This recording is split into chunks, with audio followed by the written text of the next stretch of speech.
Assalomu alaykum. Biz Qo'qon tumani Qo'qon mahallasida 578-1570 konturlarida bu kontur ATP banki Qo'qon filialiga biriktirilgan bo'lib, hozirda 1000 gektar yer maydoniga kadi o'simligi ekilgan.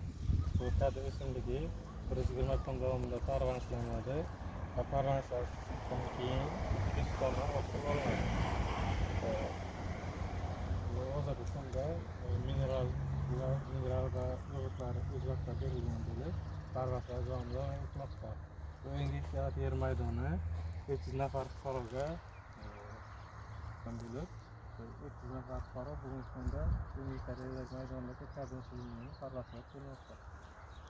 300 nafar fuqaro bu 1000 gektar yer maydonidan olingan hosilni olgandan keyin faoliyatini kengaytirmoqchi va qaytadan boshqa o'simlik